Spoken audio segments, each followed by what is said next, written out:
eessaa kan jalqabu wallaalechuu amanuu hin dadhabe.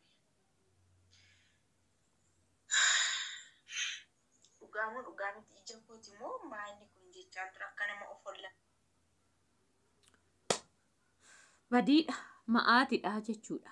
Kun akkanatti irraa fudhattee konfidensiidhaan ofitti amanamummaa guddaadhaan mucaa gudii goote jechuudha. Fayyoo jireenya ishii kotkottee qonfarattee ol keewwattee har'a kun dhuftee gidduu seentee fudhattee jechuudha mucayyooni.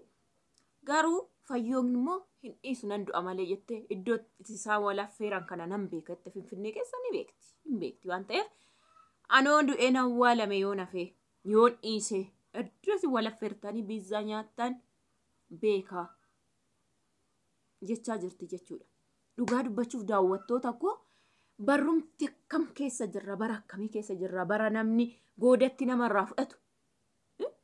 Bara namni akka keessummaatti dhufee namarraa fudhatee deebi'u. Bara namni gaa'ila ho'aa keessa seenee namarraa fudhatu keessa jirra jechuudha. Kun akkana jirra.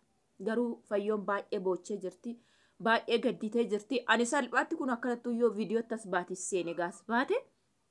Anas baatin seene. As baateetti dubbatti jedhee yaanne jechuudha. In ulfaata waan ta'eef as baatee dubbatti waa'ee kanaa jedhee yaanne akkasittu jirti. Ani information ishinaa kennaachaan ture. Yoo bilbilanillee jajjabeessuun gaariidha. Yoo Finfinnee jiraachuu baay'ee tokko ulfaata jechuudha. Ashamaa hordoftoota koo nagaa keessanii nagaa Waaqayyoo isiniif haa baay'atu. Isin hin irraanfanne anillee nagaa kootti Waaqayyoo naa eebbifamu isiniin jedhaa jirra kunoo. Amma gaafa nurraayis fudhatanitti jirra. Amma gaafa sanaatti jirra nutis. Gola hundumaatu tuqa gaaf tokko tuquunsaan oolu waan ta'eef jechuudha. Maaliif namni maal jedheeti abbaa mana haadha mana otoo jirtu otoo jaan arganu akkamitti ani dubartii numti tokko otoo abbaa haadha mana qabuu namichi suni akkamitti itti seenu. Baay'een gaalli yeroo ammaa otoo amma fakkeenya otoo nani jiru otoo nani isa faana haasa'u otoo na arganu otoo miidiyaan ilaalanu itti seenu jechuudha. Waan akkasiiti. Akkamitti konfidensii akkamii qabaatteeti ofitti amanamummaadhuma akkamitti na tuffatte ani hin dhiisu. Ishee akkana gootu isa miti ishiidha. Akka Fayyoonuu jettu immoo Fayyoo waan jettu isin dhageessisa dhugaa dubbachuuf. Waan ishiin jettee deebisteef. Inti dhugaa innaa sirraa guurrate sirraa fayyadamin deebi'a dhiiraa jette ishiin. Garaa qabdi jechuudha. Garaa qabdi yeroo sirraa funaanne situ dhufe waan ta'eef innaa sirraa guurrate deebi'a jette. Dhugum ishii jette.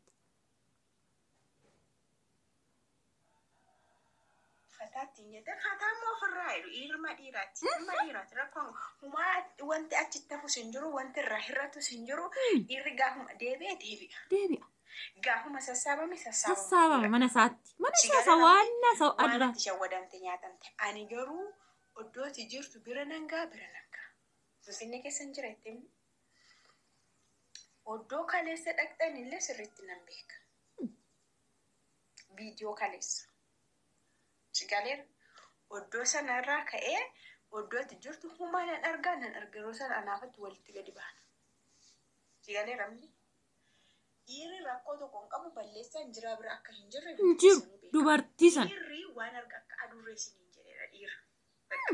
Isheen garuu dubartii tokkoffaa dubartii taatee rakkoo dubartii osoo beektu inni tokkoffaa dubartii biyya Arabaa hojjette taatee dubartii biyya Arabaa hojjette anis biyya Arabaa hojjedhee.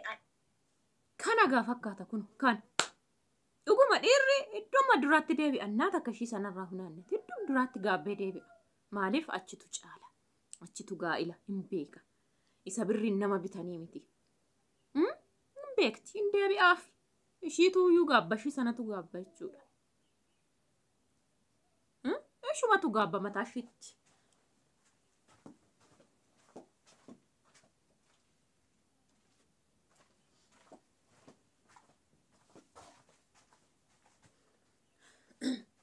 Kanaaf yaa Fayyoo kootii jajjabaadhu jabina siifaa kennu obsii goota ta'i dubartiin goota ishiin jagnaa akka kooti fakka keetii kan yetabbaatu anis dubartii miti of hin jabeessa goota hin kufnu warra kana kalee biyyan baa hojjenne moonee dhufne asitti ilmoo godhanne moonee jireenya keenya jenne jammarre malee namarraan fudhanne nuti.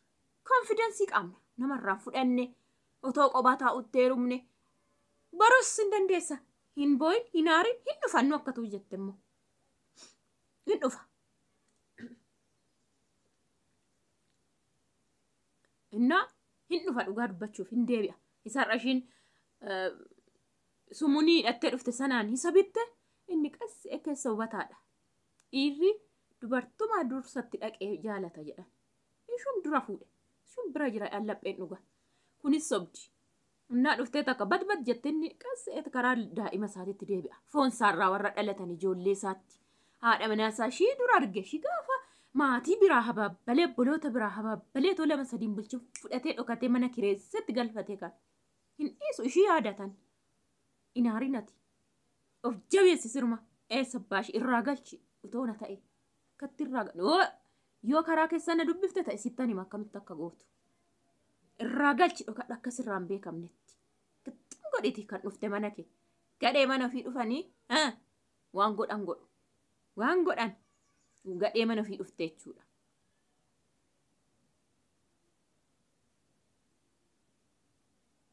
Ishi akka gooteen motta deemtu sittan hima oona gaafatte. Kokkolfiiti seenee sabbaashiiti akkuma ishiin kokkolfitee malaan sitti seente. Dhuma ishee agarsiisii deebi'i bira. Yaadda kunaariin daa'ima qabdaa ganaa jireenya qassatti deemta feeta. Situyyuu guba malee ishii miti. Ati duraan kalee jiraatte surmaayyuu ati. Kana booda ishii gugubdaati. Ishi hin aarta'ee yaadu ani kana. Hin beekta waan hundumaa konfidensii qabda. Maaliif konfidensii qabdi dubartiin qassatti gaa'ila ishiitti too nama tuqin ofii ishiitti seente har'a filattee jechuudha.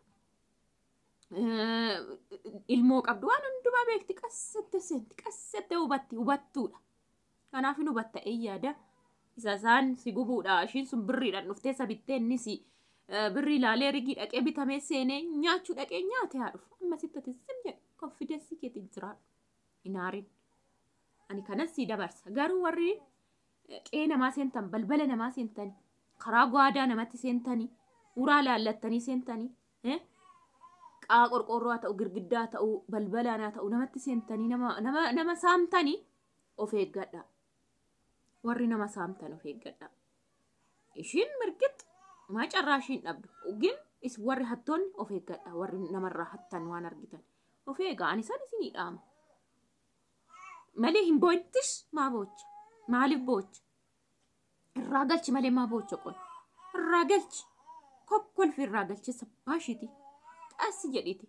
Hin boo'in. Ishiidha kan boo'ee deebi'u. Hin boo'inati. Ati haadha daa'ima. Akkas fakkaatanii dubartii mana qabdu. Abbaa manaa qabdu jedhamte kan beekamtu duraan siraatan. Sirraa fudhatan malee irraa fudhatne bara. Inaarinas hin boo'inis. Bakka. Anaan maddati viidiyoodhaan akkana baatee reefuun jabina kee arge. Bakka itti fufe akkasitti jabeessi. Cuunfi qabeeshiidhu. Iddoo argattetti akkaataa argattee. Kanuman sii dhaamaan. Wanta haranuu jiraate walitti deebina hordoftoota koo yaada keessaan barreessaasi. Ani karaa keessaa rigii laachuuf hin danda'a yaada.